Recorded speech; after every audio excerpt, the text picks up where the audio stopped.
آج ناچیز نے جن کچھ چند اشعار کو سلیکٹ کیا ہے جس پر آج ہم کچھ گفتگو کریں گے، وہ علامہ اقبال رحمۃ اللہ علیہ کے اشعار بال جبریل میں سے ہیں۔ یہ میرے سامنے ایک کتاب ہے شرح بال جبریل کے نام سے، اور اس کی جو اشعار کی شرح لکھی ہے وہ پروفیسر حمید اللہ شاہ ہاشمی صاحب ہیں۔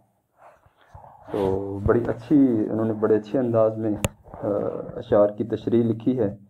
ان کے جو لغت ان کے اندر استعمال ہوئے ہیں، جو مشکل الفاظ ہیں، پہلے ان کا معنی دیا ہے، بعد میں پھر ہر شعر کی الگ الگ تشریح دی ہے۔ تو اب ہم اس کو پڑھتے ہیں۔ پہلے ایک بار مکمل نظم کو پڑھ لیتے ہیں، پھر اس کے بعد ہم لائن بائی لائن اس کی تشریح کو پڑھیں گے۔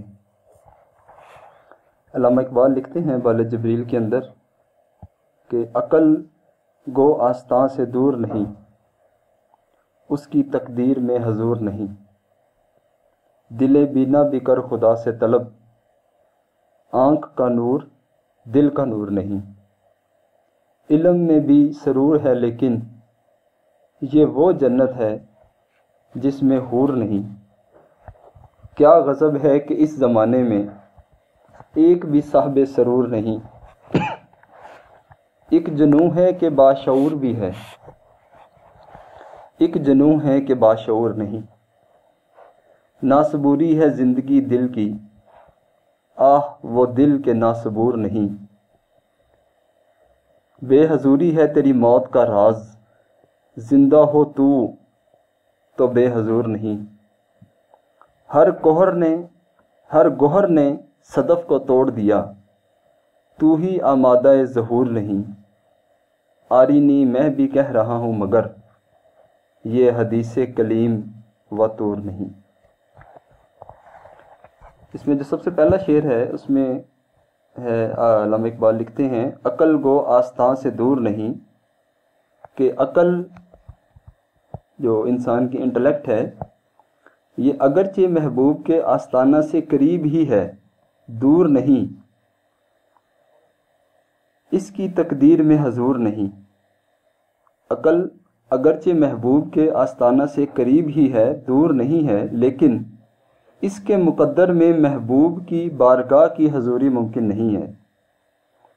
اگرچہ عقل دلیلوں سے کام لے کر منزل محبوب کا پتہ تو لگا لیتی ہے، لیکن اس کی بزم میں پہنچ کر دیدار حاصل نہیں کر سکتی۔ پھر اگلے شعر میں آپ لکھتے ہیں دل بینا بھی کر خدا سے طلب، آنکھ کا نور دل کا نور نہیں، گو کہ تیری آنکھ میں بصیرت کا نور ہے، لیکن تو اللہ سے نورانی دل بھی طلب کر جو حقائق کو دیکھ سکے۔ معلوم ہوا کہ اگر حقائق کو دیکھنا ہے تو اس ظاہری آنکھ سے نہیں دیکھا جا سکتا، بلکہ دل کی نورانی آنکھ سے دیکھا جا سکتا ہے۔ محض آنکھ کا نور دل کا نور نہیں بن سکتا، آنکھیں صرف ظاہر کو دیکھ سکتی ہیں، جبکہ دل بینا کی نظر کائنات کے باطن پر ہوتی ہے۔ دل بینا بھی کر خدا سے طلب، آنکھ کا نور دل کا نور نہیں۔ پھر آپ لکھتے ہیں کہ علم میں بھی سرور ہے لیکن یہ وہ جنت ہے جس میں حور نہیں۔ علم حاصل کرنے میں بھی ایک ذوق و شوق کی کیفیت پائی جاتی ہے، لیکن اس کا اثر صرف دماغ پر ہوتا ہے، کہ علم کا جو اثر ہے وہ کہاں پر ہوتا ہے؟ صرف دماغ پر ہوتا ہے، دل تک نہیں پہنچتا۔ گویا علم ایسی بہشت ہے جو حور سے خالی ہے۔ جو بہشت حور سے خالی ہو اسے حقیقی معنی میں بہشت نہیں کہا جا سکتا، اس کی کوئی حیثیت نہیں ہے۔ کیا غضب ہے کہ اس زمانے میں ایک بھی صاحب سرور نہیں۔ بڑے افسوس کی بات ہے کہ آج کے زمانے میں ایک بھی شخص ایسا نظر نہیں آ رہا جو ذوق و شوق والا ہو، یعنی عشق حقیقی کے جذبے سے بھرا ہوا ہو۔ جیسے حضرت سلطان باؤ صاحب رحمۃ اللہ علیہ فرماتے ہیں کہ میں مرشد کامل کی تلاش میں پھرتا رہا تو مجھے مرشد کامل نہیں ملا. جب مرشد کامل مل گیا تو میں کسی اللہ کی طلب والے کے تلاش میں پھرتا رہا ہوں تو مجھے کوئی اللہ کا طالب نہیں ملا. تو اسی طرح سے علامہ اقبال فرماتے ہیں کہ کیا غضب ہے کہ اس زمانے میں ایک بھی صاحب سرور نہیں، کہ بڑے افسوس کی بات ہے کہ آج کے زمانے میں ایک بھی ایسا شخص نظر نہیں آ رہا جو ذوق و شوق والا ہو، جو اللہ کا طالب ہو، یعنی عشق حقیقی کے جذبے سے بھرا ہوا ہو. آگے لکھتے ہیں کہ ایک جنوں ہے کہ باشعور بھی ہے، ایک جنوں ہے کہ باشعور نہیں، کہ ایک جنون ایسا ہوتا ہے جس میں عقل و شعور اور ہوش و حواس قائم رہتے ہیں اور دیوانگی کے باوجود اسے منزل مقصود پر پہنچا دیتے ہیں. اب اس میں 2-3 چیزیں آ جاتی ہیں کہ ایک پہلی بات تو یہ کہ اس میں جنون ہوتا ہے، دوسرا یہ کہ اس میں عقل، شعور اور ہوش و حواس قائم رہتے ہیں. ایک یہ کیٹیگری ہے. اب جنون کے باوجود اگر دیوانگی بھی ہے لیکن کیونکہ اس کے اندر ہوش و حواس قائم ہیں اس لیے اسے منزل مقصود پر پہنچا دیتے ہیں. اب دوسری کیٹیگری آ جاتی ہے کہ ایک جنون ہے کہ باشعور نہیں. ایک جنون ایسا ہوتا ہے جس میں انسان ہوش و حواس اور عقل و شعور کھو بیٹھتا ہے. اقبال کے نزدیک اصل دیوانگی وہ ہے جس میں ہوش و حواس قائم رہیں. یہ عشق حق سے پیدا ہوتی ہے، یا اسے ہم ایسے بھی کہہ سکتے ہیں کہ حقیقی عشق سے انسان کے اندر ایسا جنون پیدا ہوتا ہے جو اس سے عقل و شعور اور ہوش و حواس بھی قائم رہتے ہیں. پھر آپ لکھتے ہیں کہ ناصبوری ہے زندگی دل کی، آہ وہ دل کے ناصبور نہیں. وہی دل زندہ ہوتا ہے جو محبوب حقیقی کے عشق میں ہر وقت بے صبر، بے قرار اور تڑپتا رہے. اس دل پر افسوس جو عشق حقیقی میں بےتاب نہ ہو. اسے دل تو کہا جا سکتا ہے مگر وہ ایک بیکار پارہ گوشت کے سوا اور کچھ نہیں. یعنی کہ اب یہاں پر دل کی بھی 2 کیٹیگریز آ گئی ہیں کہ ایک دل زندہ کون سا ہوتا ہے؟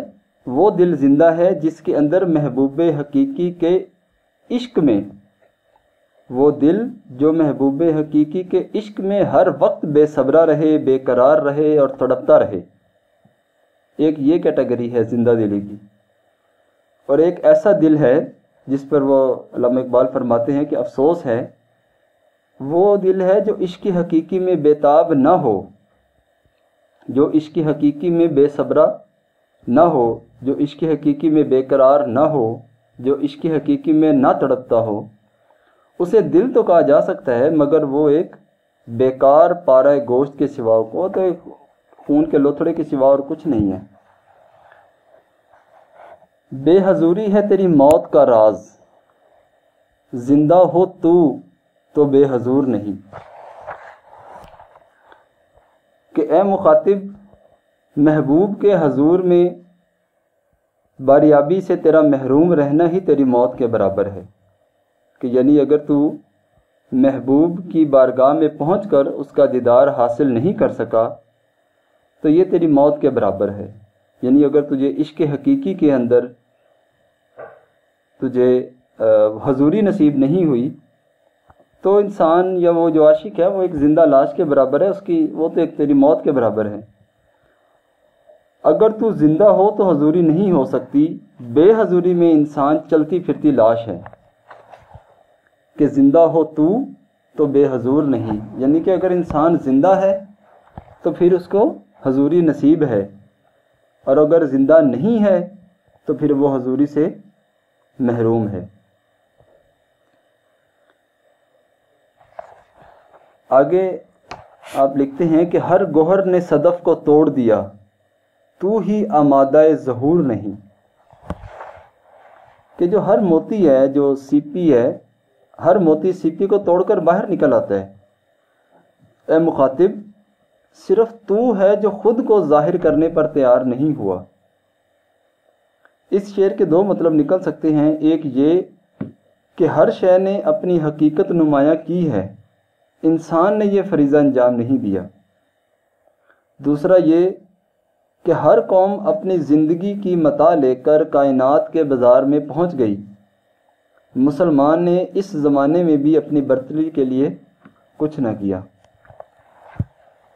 پھر آخری جو آپ کے شہرۂ آفاق اشعار ہیں وہ لکھتے ہیں کہ آرینی میں بھی کہہ رہا ہوں مگر یہ حدیث کلیم علیہ السلام و طور نہیں، کہ میں بھی آرینی کہہ رہا ہوں، یعنی کہ اے اللہ تو مجھے اپنا جلوہ دکھا، لیکن اسے حضرت موسیٰ علیہ السلام اور طور کا قصہ نہ سمجھیے، یعنی میں یہ نہیں چاہتا کہ جلوہ دیکھوں اور تاب نہ لا کر بے ہوش ہو کر گر جاؤں، بلکہ میری آرزو یہ ہے کہ جلوہ بھی نظر آئے اور اس کے دیکھنے کی تاب بھی بارگاہ الہی سے عطا ہو۔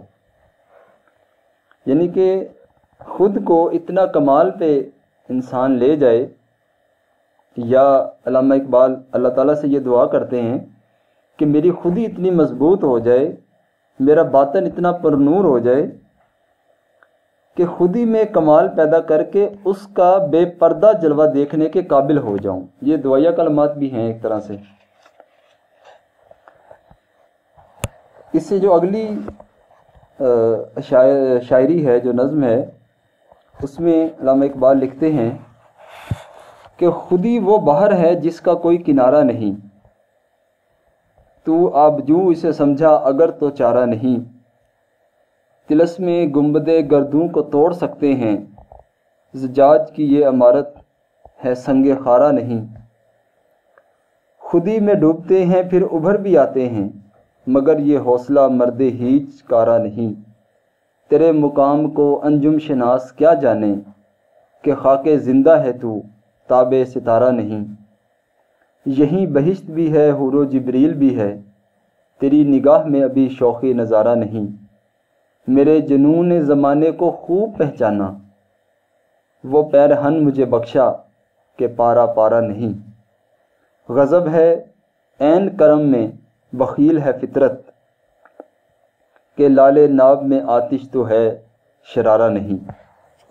اس میں جو پہلا شعر ہے جس میں علامہ اقبال کہتے ہیں کہ خودی وہ بحر نہیں جس کا کوئی کنارہ نہیں، خودی وہ بحر ہے جس کا کوئی کنارہ نہیں، کہ خودی ایک ایسا بے حد وسیع سمندر ہے جس کا کوئی کنارہ نہیں ہے۔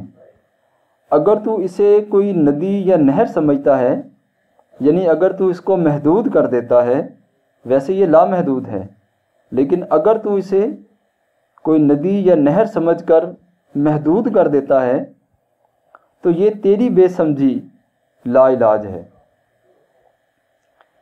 انسان کی خود ان گنت اور بے پناہ طاقتوں کا خزانہ ہے۔ یہاں پہ خودی کی تعریف کر رہے ہیں کہ خودی کیا چیز ہے؟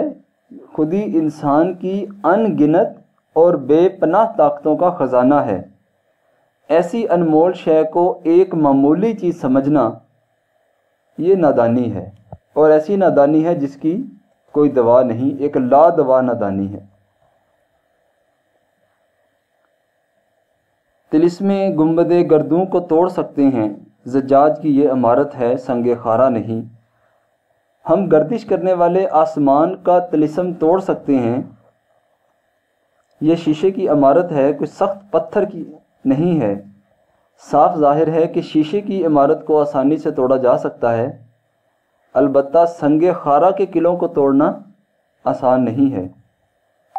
آسمان یا ستاروں کی گردش کو اپنی تقدیر جاننا غلط بات ہے، جد و جہد اور ہمت سے اپنی تقدیر کو بنایا جا سکتا ہے۔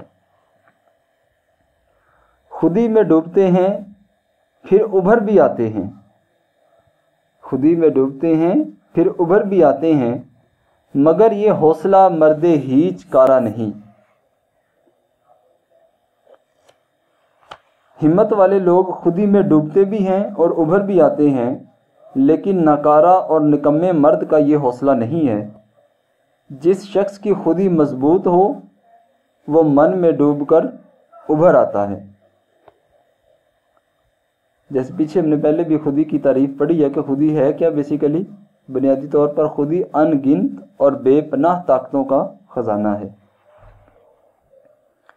تیرے مقام کو انجم شناس کیا جانے کہ خاک زندہ ہے تو تابع ستارہ نہیں، کہ اے مسلمان ستاروں کو پہچاننے والا یعنی نجومی تیرے مقام اور مرتبے کو نہیں پہچان سکتا۔ تو ایک زندہ ہستی ہے اور ستاروں کے ماتحت نہیں ہے۔ وہ شخص تیرے متعلق کیا جان سکتا ہے، تجھے کیا بتائے گا کہ تیری تقدیر کیسی ہے، جس کا علم ستاروں تک محدود ہو۔ کسی نجومی سے اپنی قسمت کا حال دریافت نہ کر، بلکہ اپنی خودی کی معراج کمال پر پہنچا لے، پھر تو تقدیر پر قابو پا لے گا۔ یہیں بہشت بھی ہے، حور و جبریل بھی ہے، تیری نگاہ میں ابھی شوقی نظارہ نہیں۔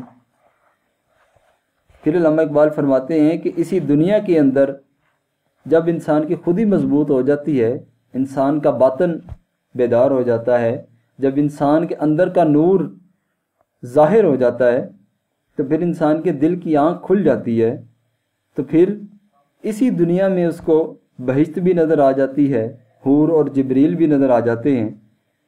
اسی دنیا میں بہشت بھی ہے، حوریں اور جبریل بھی ہیں، لیکن تیری ابھی تک نظر میں وہ شوخی اور دور بینی پیدا نہیں ہوئی جس کی بدولت انہیں دیکھ سکے۔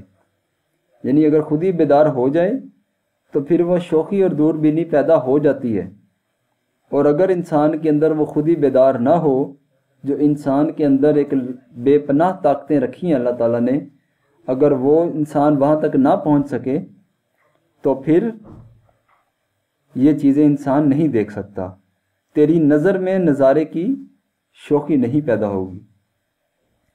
اگر تو عشق رسول میں رنگ جائے صلی اللہ علیہ وآلہ وسلم، اگر تو عشق رسول میں رنگ جائے تو تیری خودی سے تیرے دل کی آنکھیں کھل جائیں، تو تجھے اس دنیا میں جنت اور اس کی نعمتوں کے علاوہ اللہ تعالیٰ کا خاص قرب بھی حاصل ہو سکتا ہے۔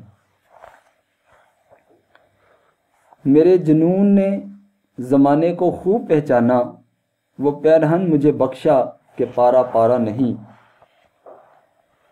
علامہ اقبال فرماتے ہیں کہ میرے جنون نے آج کل کے زمانے کے مذاق کو خوب پہچان لیا ہے، یہی وجہ ہے کہ مجھے وہ لباس بخش دیا جو پھٹا ہوا اور تار تار نہیں، یعنی میں واقعی جنون عشق میں مبتلا ہوں، اگرچہ میرے ظاہری طور طریقے پرانے زمانے کے دیوانوں اور پاگلوں جیسے نہیں۔ اس کی وجہ یہ ہے کہ میرے زمانے کا مذاق بالکل بدل چکا ہے۔ یہاں جنون سے مراد جذبہ عشق ہے، جذبہ عشق یعنی جذبہ عشق حقیقی ہے، عام پاگل پن نہیں ہے۔ جذبہ عشق حقیقی سے علامہ اقبال نے اپنی سرشاری کی بات کی ہے۔ پھر آخر میں علامہ اقبال لکھتے ہیں کہ غضب ہے عین کرم میں بخیل ہے فطرت، کہ لال ناب میں آتش تو ہے شرارہ نہیں۔ بڑی عجیب بات ہے کہ فطرت بخشش کے اوج کمال پر پہنچ کر بھی بخل کنجوسی سے کام لیتی ہے۔ مثلاً لال خالص جو سرخی کے باعث انگارہ معلوم ہوتا ہے، لیکن اس میں چنگاری کوئی نہیں ہے۔ قدرت ہر چیز کو وہی جوہر کمال اور خوبی عطا کرتی ہے جو اس کے موضوع ہوتی ہے۔ پھر آگے لکھتے ہیں، یہ پیام دے گئی مجھے باد صبح گاہی، کہ خودی کے عارفوں کا ہے مقام پادشاہی، کہ صبح کی ہوا مجھے یہ پیغام دے گئی ہے کہ جو لوگ اپنی خودی کی معرفت حاصل کر لیتے ہیں، یعنی اپنے نفس اور اپنی ذات کو بخوبی پہچان لیتے ہیں، وہ دنیا میں بادشاہی کرتے ہیں۔ یہی اصلاحی جماعت اور عالمی تنظیم العارفین کا مشن اور مقصد ہے کہ جو اس جماعت کے اندر شامل ہو جاتا ہے، جس کو تصور اسم اللہ ذات ملتا ہے، وہ صبح آدھا گھنٹہ اور شام آدھا گھنٹہ سانسوں کے ساتھ اللہ کا ذکر کرتا ہے، اس کو سب سے پہلے اپنی معرفت نصیب ہوتی ہے، اور جب اپنی معرفت نصیب ہوتی ہے تو آقا پاک صلی اللہ علیہ وآلہ وسلم نے فرمایا کہ من عرف نفسہ فقد عرف ربہ، جس نے اپنے نفس کو پہچان لیا اس نے اپنے رب کو پہچان لیا۔ تو اسی چیز کی یہاں پہ علامہ اقبال بات کر رہے ہیں کہ یہ پیام دے گئی ہے مجھے باد صبح گاہی، کہ خودی کے عارفوں کا ہے مقام پادشاہی، کہ صبح کی ہوا مجھے یہ پیغام دے گئی ہے کہ جو لوگ اپنی خودی کی معرفت حاصل کر لیتے ہیں، اپنے نفس اور اپنی ذات کو بخوبی پہچان لیتے ہیں، وہ دنیا میں بادشاہی کرتے ہیں، بادشاہی کا مقام و مرتبہ حاصل کرتے ہیں، خودی کی بدولت سارے جہاں سے بے نیاز ہو جاتے ہیں۔ تیری زندگی اسی سے، تیری آبرو اسی سے، جو رہی خودی تو شاہی، نہ رہی تو روح سیاہی، کہ خودی کی معرفت ہی سے تیری زندگی ہے، اسی سے تیری عزت ہے، تیری زندگی اسی سے، تیری آبرو اسی سے، کہ خودی سے ہی تیری زندگی ہے، خودی سے ہی تیری آبرو اور عزت ہے۔ جو رہی خودی تو شاہی، کہ اگر تیری خودی باقی رہتی ہے، اگر تجھے استقامت نصیب ہوتی ہے تو پھر یہ شاہی ہے، پھر یہ بادشاہی ہے، پھر تیرا مقام و مرتبہ بادشاہی والا ہے۔ نہ رہی تو روح سیاہی، اگر یہ خودی تیرے اندر یا خودی کی معرفت تیرے اندر نہ رہی تو پھر تو روح سیاہی ہے، نامرادی ہے، پھر انسان کے مقدر میں ذلت آ جاتی ہے۔ خودی ہی انسانی زندگی کی روح رواں ہے، یعنی انسان کی جو اپنی معرفت ہے، اپنی پہچان ہے، یہی انسان کی زندگی کی روح رواں ہے۔ اس کے ہونے سے عزت اور حکومت ملتی ہے، اور اس کے نہ ہونے سے بے آبرو کی غلامی اور مفلسی لاحق ہوتی ہے۔ نہ دیا نشان منزل مجھے اے حکیم تو نے، مجھے کیا گلا ہو تجھ سے، تو نہ رہ نشیں نہ راہی، کہ اے فلسفی تو نے مجھے منزل مقصود کا پتہ تو نہیں بتایا، تجھ سے مجھے کوئی شکایت نہیں، کیونکہ تو اس راہ میں نہ تو بیٹھنے والا ہے نہ اس راہ پر چلنے والا ہے۔ کوئی فلسفی کسی طالب حق کو اللہ تعالیٰ سے نہیں ملا سکتا، کیونکہ وہ منزل عشق سے ناواقف ہوتا ہے۔ نہ دیا نشان منزل مجھے اے حکیم تو نے، یعنی نشان منزل کوئی حکیم، کوئی فلسفی نہیں کسی کو دے سکتا۔ اگر کوئی نشان منزل دے سکتا ہے تو وہ صرف مرشد کامل کی ذات ہے، جو حقیقی معنوں میں ایک طالب کو اللہ تبارک و تعالیٰ کی طرف لے کے آ سکتی ہے، اس کی بارگاہ کی حضوری میں لا سکتی ہے۔ یہ کسی فلسفی کا، کسی حکیم کا، کسی دانا کا، کسی استاد کا نہیں ہو سکتا۔ یہ جو مقام ہے یہ صرف ایک مرشد کامل ہی ہے جو انسان کو، کسی طالب کو طالب حق بنا سکتا ہے اور کسی طالب حق کو اللہ سے ملا سکتا ہے۔ ظاہر ہے کہ جو خود ہی سیدھے راستے سے بھٹکا ہوا ہو وہ کسی کی رہنمائی کیا کر سکتا ہے۔ میرے حلقہ سخن میں بھی زیر تربیت ہیں، میرے حلقہ سخن میں ابھی زیر تربیت ہیں، وہ گدا کے جانتے ہیں راہ رسم و کج کلاہی۔ میری شعر و شاعری کے حلقہ میں ایسے درویش موجود ہیں جو بادشاہی کے طور طریقے جانتے ہیں، لیکن وہ بھی تربیت حاصل کر رہے ہیں، ان کی تعلیم مکمل نہیں ہوئی۔ یہ معاملے ہیں نازک، جو تیری رضا ہو تو کر، یہ معاملے ہیں نازک جو تیری رضا ہو تو کر، کہ مجھے تو خوش نہ آیا یہ طریقے خانقاہی۔ کہ اے مسلمان تو خانقاہوں کے طور طریقے پسند کرتا ہے، حالانکہ ان میں صحیح اسلامی روح مفقود ہے، احکام اسلام سے بیگانہ ہو کر یہ بے عمل زندگی بسر کر رہے ہیں۔ یہاں پہ علامہ اقبال نے بہت سی خانقاہوں کو تنقید کا نشانہ بنایا ہے۔ وہ کہتے ہیں کہ میں تجھے کیا کہوں کہ یہ بڑی نازک باتیں ہیں، یہ معاملے ہیں نازک جو تیری رضا ہو تو کر، کہ یہ بہت نازک باتیں ہیں۔ خانقاہوں کو تنقید کا نشانہ بنایا ہے مجھے یہ طور طریقے اچھے معلوم نہیں ہوتے، اگر انہیں پسند کرتا ہے تو پھر جو تیرے جی میں آئے تو کر۔ یہ آج کل کے صوفیہ یا نام نہاد صوفیہ پر تنقید ہے، لیکن الحمدللہ ثم الحمدللہ ہم لوگوں کی جس خانقاہ کے ساتھ نسبت ہے، جس عظیم خانقاہ کے ساتھ ہم نسبت رکھتے ہیں، سلطان العارفین حضرت سلطان باہو صاحب رحمۃ اللہ علیہ کی، یہ وہ دنیا کی پہلی عظیم خانقاہ ہے جو اصلاحی جماعت و عالمی تنظیم العارفین کی جو مشن لے کر، ایک عالمگیر مشن لے کر اس خانقاہ سے یہ جماعت پوری دنیا کے اندر پھیل رہی ہے کہ یہ خانقاہ ایک روایتی خانقاہ نہیں ہے، یہ خانقاہ ایک ٹپیکل خانقاہ نہیں ہے، بلکہ اصلاحی جماعت و عالمی تنظیم العارفین اس خانقاہ سے نکل کر پوری دنیا کے اندر پھیل رہی ہے کہ انسانوں کو انسانیت کا سبق سکھایا جا سکے، انسانوں کو انسان کی معرفت سکھائی جا سکے، انسانوں کو انسان کے پیدا کرنے والے سے ملایا جا سکے۔ یہ ایک ایسی عظیم خانقاہ ہے اور اللہ تعالیٰ کا شکر ہے کہ ہم سب اس خانقاہ سے وابستہ ہیں۔ یہ اسی کا کرم اور اسی کا فضل ہے، اور یہی اصلاحی جماعت و عالمی تنظیم العارفین کا مشن بھی ہے کہ نکل کر خانقاہوں سے ادا کر رسم شبیری۔ آج اصلاحی جماعت کے صدور حضرات خانقاہوں سے نکل کر یہی مشن جو ہے وہ رسم شبیری ادا کر رہے ہیں۔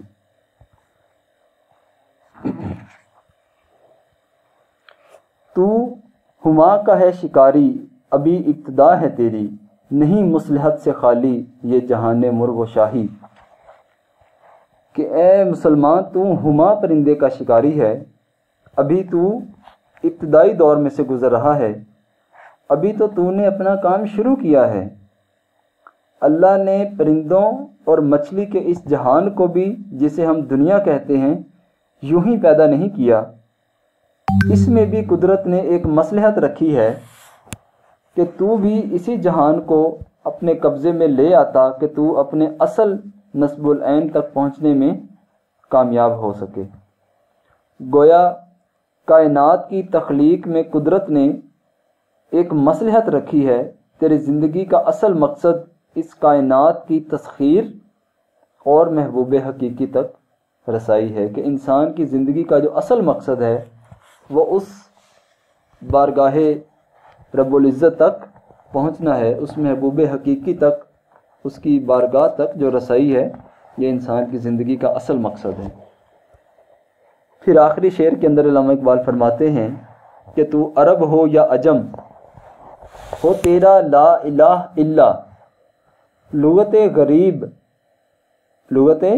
غریب جب تک تیرا دل نہ دے گواہی۔ کہ تو چاہے عرب سے ہو، تو چاہے غیر عرب سے ہو یعنی اجمی ہو، تیرا جو لا الہ کہنا ہے، تیرا جو لا الہ کہنا ہے، یہ لغت غریب ہے، اس کا کوئی معنی نہیں ہے، اس کی کوئی اہمیت نہیں ہے۔ کیوں اہمیت نہیں ہے؟ جب تک تیرا دل نہ دے گواہی۔ کہ اگر انسان صرف ظاہر تک محدود رہ جائے، اپنی زبان سے لا الہ کہے اور دل سے لا الہ نہ کہے، تو یہ ایک لغت غریب ہے، اس سے بڑھ کر کچھ نہیں ہے۔ اے مسلمان، تو عرب کا رہنے والا ہو یا عجم کا یعنی غیر عربی، تیرا ایک ہی پیغام ہے اور وہ ہے لا الہ الا اللہ۔ یہی پیغام توحید تیرا اصل مقصد ہے، لیکن لا الہ الا اللہ زبان سے کہہ دینا کافی نہیں ہے۔ زبان سے کہہ بھی دیا لا الہ تو کیا حاصل، دل و نگاہ مسلمان نہیں تو کچھ بھی نہیں۔ زبان سے کہہ دینا کافی نہیں ہے اگر تیرا دل اس کی گواہی کے لیے تیار نہ ہو۔ معلوم ہوا کہ ہم جو چیز زبان سے کہتے ہیں، اگر ہمارا دل اس بات کی گواہی نہیں دے رہا تو اس کی کوئی اہمیت یا کوئی وقت نہیں ہے۔ اگر تیرا دل اس کی گواہی کے لیے تیار نہ ہو اور تو سراپا عمل بن کر اس کی حقیقی تصدیق نہ کرے، یعنی تیرے دل کی گواہی بہت ضروری ہے، نہیں تو یہ ایک اجنبی زبان کا لفظ ہوگا کہ جو تو زبان سے کہہ رہا ہے، اگر دل اس بات کی گواہی نہیں دے رہا تو یہ الفاظ تیرے لیے ایک اجنبیت کی حیثیت رکھتے ہیں۔ تو یہیں پر آج کا جو گفتگو ہے اس کو اختتام کرتے ہیں۔ ویسے تو اور بھی بہت سارے علامہ اقبال کے اشعار ہیں جس کو ہم پڑھتے جائیں تو بڑا ٹائم لگ جائے گا۔ تیری نگاہ فرمایا ہاتھ سے ہے کوتاہ، تیری گناہ کے نخیل بلند کا ہے گناہ، گلا تو گھونٹ دیا اہل مدرسہ نے تیرا، کہاں سے آئے صدا لا الہ الا اللہ، خودی میں گم ہے خدائی تلاش کر غافل، یہی ہے تیرے لیے اب صلاح کار کی راہ۔ کہ انسان کی خودی کے اندر ہی خدائی چھپی ہوئی ہے، کہ انسان کے باطن کے اندر اللہ تبارک و تعالیٰ کی ذات چھپی ہوئی ہے، اسی کو تلاش کر اے غافل، کہ یہی ہے تیرے لیے اب صلاح کار کی راہ۔ حدیث دل کسی درویش بے کلیم سے پوچھ، خدا کرے تجھے تیرے مقام سے آگاہ۔ کہ جو دل کی اگر بات پوچھنی ہے، حدیث دل پوچھنا ہے تو کسی درویش بے کلیم سے پوچھ، کسی اللہ والے سے پوچھ۔ ہمیں اگر فزکس کا کوئی مسئلہ بن جاتا ہے تو ہم فزکس کے ٹیچر سے پوچھتے ہیں، اگر ہمیں کیمسٹری کی کوئی بات سمجھ نہیں آتی تو کیمسٹری کے پروفیسر سے پوچھتے ہیں، اگر ہمیں میتھ کی کوئی بات سمجھ نہیں آتی تو ہم میتھ کے ٹیچر سے پوچھتے ہیں۔ اسی طرح اگر تجھے اپنے دل کی کوئی بات پوچھنی ہے، تجھے اپنے باطن کی کوئی بات پوچھنی ہے تو ایسے شخص سے پوچھ جو دل کو جانتا ہو، جو دل سے آشنا ہو۔ پھر کیا ہوگا؟ پھر آگے علامہ اقبال دعا دیتے ہیں کہ خدا کرے تجھے تیرے مقام سے آگاہ، کہ جب تو کسی مرشد کامل سے، کسی اللہ والے کی بارگاہ میں جائے گا، اس سے جا کے اپنے دل کی حقیقت پوچھے گا تو وہ تجھے پھر بتائے گا کہ تیرے اندر کون ہے۔ پھر وہ قرآن پاک کی یہ آیت تجھے سنائے گا کہ وَفِي أَنفُسِكُمْ أَفَلَا تُبْصِرُونَ، کہ اے انسان، اللہ تو کہتا ہے کہ میں تیرے اندر موجود ہوں، تم دیکھتے کیوں نہیں۔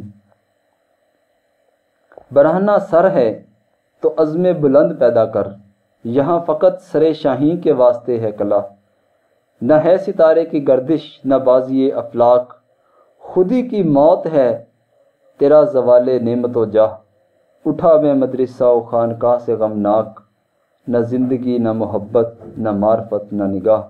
کہ بہت سے ایسے دنیا کے اندر مدرسے ہیں، بہت سی ایسی خانقاہیں ہیں، ان کے اندر میں ان مدرسوں سے، ان خانقاہوں سے اقبال فرماتے ہیں کہ میں غمناک ہو کر اٹھا۔ کیوں؟ کیونکہ نہ وہاں پہ مجھے زندگی نظر آئی، نہ وہاں پہ مجھے محبت نظر آئی، نہ مجھے وہاں پہ معرفت نظر آئی، اور نہ مجھے وہاں پہ نگاہ نظر آئی۔ یہ جو نگاہ ہے یہ مرشد کامل کی نگاہ ہے۔ جیسے وہ علامہ اقبال ایک اور جگہ پہ فرماتے ہیں کہ خرد کے پاس خبر کے سوا کچھ اور نہیں، تیرا علاج نظر کے سوا کچھ اور نہیں۔ کہ وہ جو نظر ہے، وہ جو نگاہ ہے، وہ انسان کے جب دل کے اوپر پڑتی ہے تو دل زندہ ہو جاتا ہے، اور وہ نگاہ مرشد کامل کی نگاہ ہے۔ اللہ تعالیٰ سے دعا ہے کہ جس عظیم خانقاہ کے ساتھ نسبت پیدا ہوئی ہے، جس عظیم خانقاہ کے ساتھ ہم اٹیچ ہیں، اللہ تعالیٰ ہمیں اسی خانقاہ کے ساتھ مرتے دم تک اس سے اٹیچ رکھے،